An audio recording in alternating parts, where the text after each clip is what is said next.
Sissiqachiisuudhaan hawaasa keenya addunyaa gammachiisnee ergaalee gurguddoo aartii Oromootiin gadaa taalantii shoo kan gurraan ga'e har'a galgala immoo qophii addaa qabatee isiniif dhiyaatee jira. Kallachiidhaan qophii kanarratti akka hirmaattan gamanumaa isin dabarsina. Turtii gaarii isiniin jenna. Baalee bu'aa entertainment akkasuma gadaa taalantii shoo dhageettii guddaa horatee ilmaan Oromootiin hanga sagantaan qophaa'uuf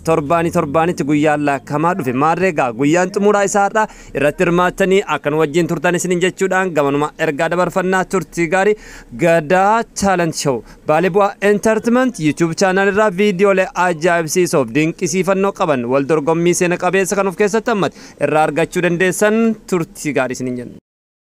Rimaan haphee haa ta'u rooba nagaa nu haa roobu qilleensa hamaa nurraa haa qabu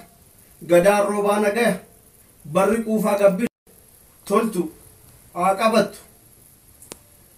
Jedhee uumaa kadhatee eebbaan dubbii eegalaa gadaan gaafa gaaddisaa gaafa walgeettii jilaa anis kanumaaf malee dubbii dheeressuuf miti kanin eebbaan jalqabe isinuu na taajjabdu waa'ee gadaa dubbachaa yoo seerri gadaa cabe gadaan waa tokko miti gadaan gaaddisa keenya gaaddisa Oromoota gadaan dhaddacha haqaati heera ittiin bulmaataa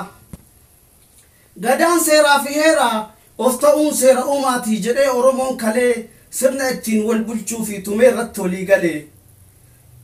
sirna walqixxummaadhaa hundaaf fakkeenya ta'u aangoo bara 8 marsaa 5 naanna'u xumurri bara aangoo ganna 8 geennaan baalli aangoo jaalalaan sirna irratti walii kennan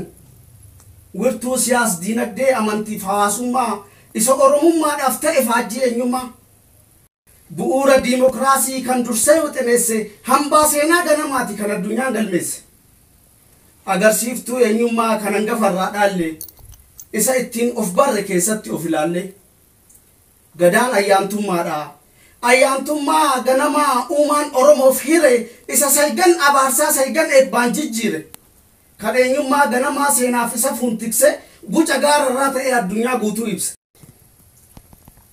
Gadaan galma dhugaatii galma Oromoo guddaa gaaddisatumaa seeraa bu'uura qaroominaa wirtuu wixinee heeraa dhaddacha murtii haqaa galma utubaan cimaa isa keessa jabeessan hariiroo waaqaaf nama duudhaa Oromoon ittiin uumaa isaa safeeffatu kan tulluuf malkaa bu'ee uumaan galateeffatu bacaqiin gannaa dabree yoo booqaan birraa geessu ateeteen haati caaccuu Oromoo dura deemtu mareehoo nuttaraarami aayyoleehoo jedhaa gara malkaatti haati siinqe yoo imaltu quufaa fi milkii malee takkaa hongoftee hin galtu deettuun adda qanafaa tan gadaamessa jiitu ayyaantuu waan jabaate ayyaana isheetiin mootu mallattoo nagayaati siinqee shiqaarre dooma kanaaf ishee qabatee abbaan gadaa gadooma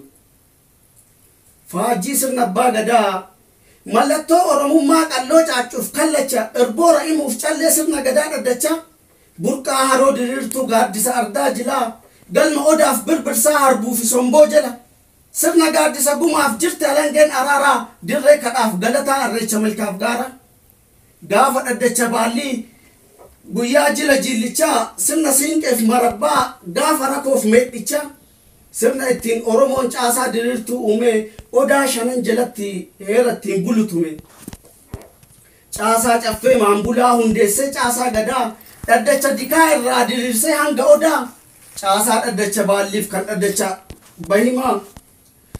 caasaa dhaddacha yaa'aaf kan dhaddacha qubsuma hundaaf heera tumatee heera gadaa Oromoo tumaa dhaddacha yakka waaqaa fi lafaa kan malkaaf dirree tikaa kan 10 obsanii 10 ittiin gorsanii 10 ittiin dhoksanii 30 uumaan dhaalootaaf dabarsan dinnaan foolleensaa bahee akka irraa qolatu saygan diinaa tumatee kan waan ofii tikfatu wixinee qaroominaa ragaa waggoota kumaa falaasama bilchaataa bu'aa xiinsammuu cimaa kan waaqaan abba jedhee lafa immoo haadhomsee haaduu handhuuraan mureen ilmaan isaa tokkoomsee haada hiddaa fi hiddii waanjoo fi waraabessa soddaa ollaaf miskiina ekerattis fakkeessaa leenca beekaa biyyaatiin wadaaja bulfatanii abaarsa badiin deemu eebba geeddaratanii kurnaffaa eebba waaqaa guduunfaa yaala gadaa irraan dabalatanii kan cubbuun ta'an hooda lolanii kan booji'anii lallabanii firoomsuuni guddifachaaf moggaasan sablammii oromoomsuuni warra safuu eeggatee hundaaf kabajaa laatu seera uumaaf uumamaa maatii eegee jiraatu kadhaaf galataanillee warra safuun daganne daangaa seera uumamaa warra hin tarkaaffanne seexaafi safuu malee maatii seexanan barre warra of ta'ee buloo daangaan dabarre jiidha jiidhaan tuqanii gaafa galchan galatu mallattoo milkaa'inaa gabbisa yoo faarfatu gabbisa yoo roobe biyya gabbise uumaan maal nu hambise jedhaa uumaa kadhatuun uumama safeeffatee hangafaaf maadhaa waliin malkatti irreeffatee osoo malkaan salphifne ateeteen qaxxaamurre gaaddisatumaa seeraa osoo odaan gaagurre uumaaf uumama waliin hariiroo isaa jabeessuun walqixxummaa koorniyaa hojiidhaan mirkaneessuun qaanqeen guca siyaasaa dur Oromoon qabsiise walaabuu gadaan ga'ee addunyaa guutuu ibsee walqixxummaa dagaagsuun tolchee sona jireenya gadaan ardii torbarratti ol kaase maqaa keenya galatooma. Wow.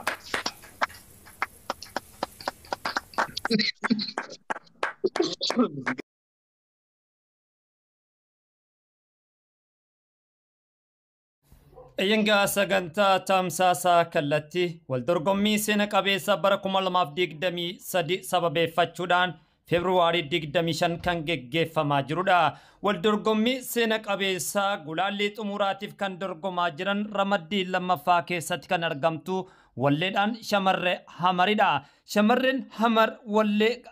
artiistii kabajamtuuf jaalatamtu artiist Yeenet Dinquudhaan hinniraarin kan jedhuun walliste yaadaan cinqamte hinniraarin jechuudhaan kan wallisaa turte wallistuu kabajamtuuf jaalatamtu wallee Yeenet Dinquutiin kan dorgomte uffata aadaa Oromootiin faayeffamte shamarree Miss Oromiyaa fakkaatte waltajjii gadaa taalent show irratti hirmaachaa jirtudha. Marigaa sagantaan tamsaasaa kallattiidha. Wal wajjin ta'insa ilmaan Oromoo idil addunyaatiin haala kanaan faayameetiin gara gadaa taalent show'itii fi akkasuma Baalee bu'aa entertainmentiin kan isin biraan gahaa jirudha. Jilli artiistota Oromoodha kan biyyoota adda addaa keessa jiranii fi artii Oromootiif fedhii isaaniitiin sa'aatii isaanii aarsaa gochuudhaan artii Oromootiif bu'aa bayii adda addaa dhandhamachuudhaan asiin gaan keessaa artiistota gameeyyii Baalee bu'aa entertainment keessaayyuu Amiin Huseen Mahandis Galatoo artii Oromoo biyya abbaa isaa keessaa halkan waarii taa'uudhaan artiistota Oromoo wajjin nama abbaa seeraa ta'e hirmaachisaa jirudha. Haaluma kanaan artiistii gameessaa Addisuu Karrayyuu artiistii jabaa Oromoon qabdu keessaa isa hangafaati. Michuun baay'een qabaalli xabiiftuu irraa dhaamsa koo dabarsee Oromoota maraaf jechuudhaan wallee hedduu waltajjiilee gurguddaa Oromoo fi Oromiyaa irratti wallisuudhaan dorgomaa tokkollee kan hin qabne artiist Adnaan Muhammadis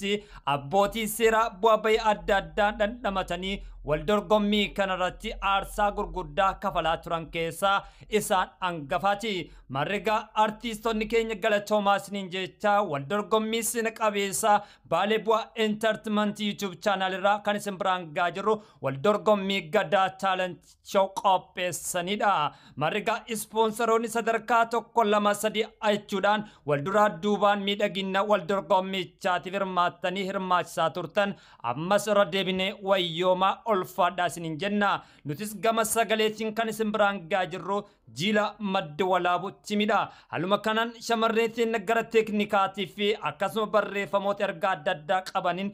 Diima MW irraa Alfoozidha. Alfoozii hedduun galatoomi jechaan sagantaan keenya akkuma itti fufee jira. Gara wal dorgommiitti isin deebisna. Wal dorgommiin akkuma itti fufee jira turtii gaarii isiniin jenna.